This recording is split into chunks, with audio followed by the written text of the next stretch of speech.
जब कोई भी भक्त मुझे खोजता है, हर संभव प्रयत्न भी करता है, तो उसके प्रयत्न में पूजा और पाने के भाव अर्पण बन जाते हैं। यहाँ यह भी भ्रम न करना कि हर व्यक्ति संसार में जिस रूप में पूजा कर रहा है उसे मैं उनकी खोज ही मान लूँगा, क्योंकि उनकी पूजा वास्तव में मुझ तक आकर भी मेरे लिए नहीं होती है। मुझसे उन्हें क्या प्राप्त हो सकता है यह पता करके मुझसे पाने के लिए होती है, या पाना या न पाना, और पाकर या तो भूल जाना या फिर न पाने पर क्रोध व्यक्त करते हुए अपशब्द बोलना, या मेरे भक्त की पहचान नहीं होती। आज का मनुष्य मुझे पा सकते हुए भी मुझसे कितनी दूर है यह वह जानता भी नहीं, क्योंकि उसका मन स्वार्थों से भरा हुआ केवल स्वार्थ की ही तलाश करता रहता है। उसके पास यदि कोई अभाव नहीं होता तो वह मुझे तलाशने या मेरे निकट आने की तो आवश्यकता भी नहीं अनुभव करता। जब वह कुछ खोता है तब खोने पर मुझे दोषी ठहराता है, यह नहीं जानता कि पाना या खोना मेरे द्वारा नहीं, केवल उसके अपने कर्मों के द्वारा अर्जित उसके भाग्य की देन होती है। गुरुर्ब्रह्मा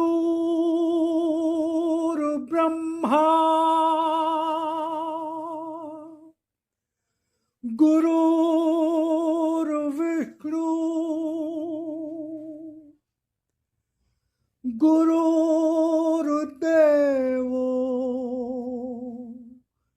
महेश्वरा गुरुर्साक्षात्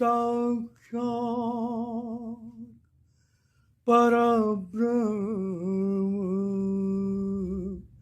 तस्मै श्री गुरुवे नमः।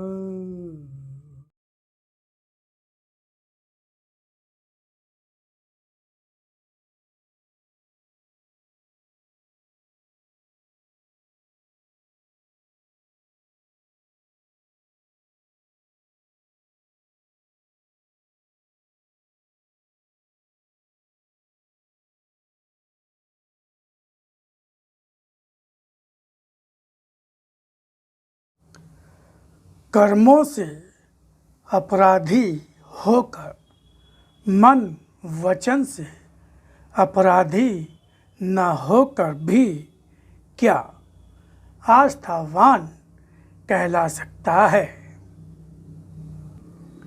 मैं अपने भक्त के मन की तो शक्ति और शांति हूँ, यद्यपि संसार की दृष्टि में तो वह बड़ा ही असाधारण होता है, क्योंकि वह आनंद संसार में नहीं मुझ में लेता है। वह उपलब्ध संसार को नहीं मुझे करना चाहता है। वह असत्य को नहीं सत्य को पाकर ही सुखी होता है। उसके मन की खोज मेरे लिए होती है। जब कोई भी भक्त मुझे खोजता है, हर संभव प्रयत्न भी करता है, तो उसके प्रयत्न में पूजा और पाने के भाव अर्पण बन जाते हैं। यहाँ यह भी भ्रम न करना कि हर व्यक्ति संसार में जिस रूप में पूजा कर रहा है उसे मैं उनकी खोज ही मान लूँगा, क्योंकि उनकी पूजा वास्तव में मुझ तक आकर भी मेरे लिए नहीं होती है। मुझसे उन्हें क्या प्राप्त हो सकता है यह पता करके मुझसे पाने के लिए होती है।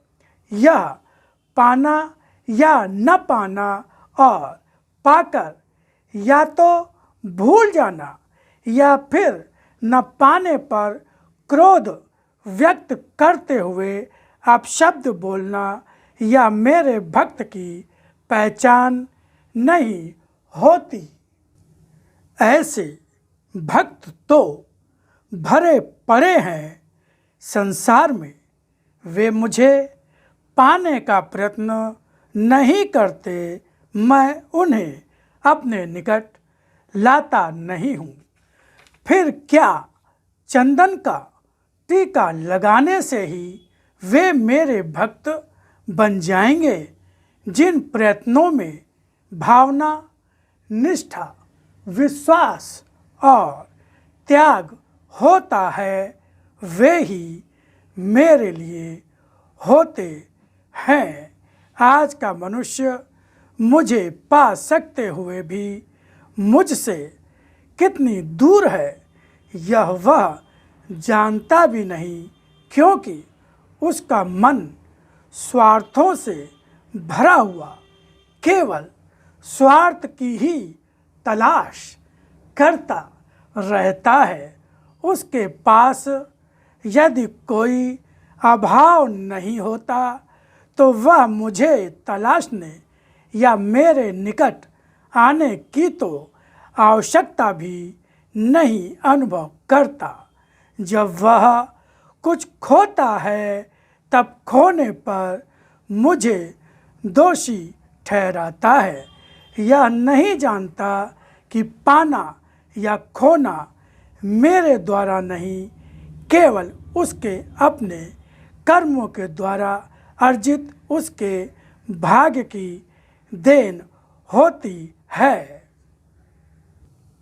यदि कुछ पाना चाहते हो भौतिक उपलब्धियों के रूप में, तो भी अपने कर्म करने होंगे उस रूप में कि उनके द्वारा तुम्हें तुम्हारा अभीप्सित प्राप्त हो सके। इतना ही नहीं, तुम्हें स्वयं को उन कर्मों से बचाना भी होगा जिनके द्वारा सब कुछ खो देते हो।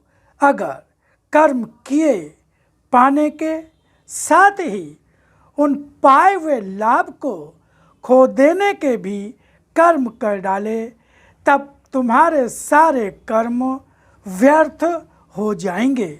जिस तरह पिता को प्रसन्न करके संपत्ति पा तो ली, मगर कोई ऐसा व्यसन या दुर्गुण भी अपना लिया, तब संपत्ति को खो देने के दोषी भी तो तुम ही होगे।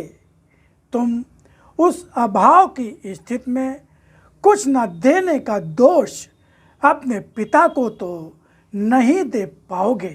इसलिए तुम्हारे कर्मों का अर्जन ही तुम्हारा सब कुछ है। वह अर्जन तुम्हें दुख दे या सुख, स्वयं को समझो। तुम्हें पाना क्या है, तब उसी के अनुसार कर्म करो।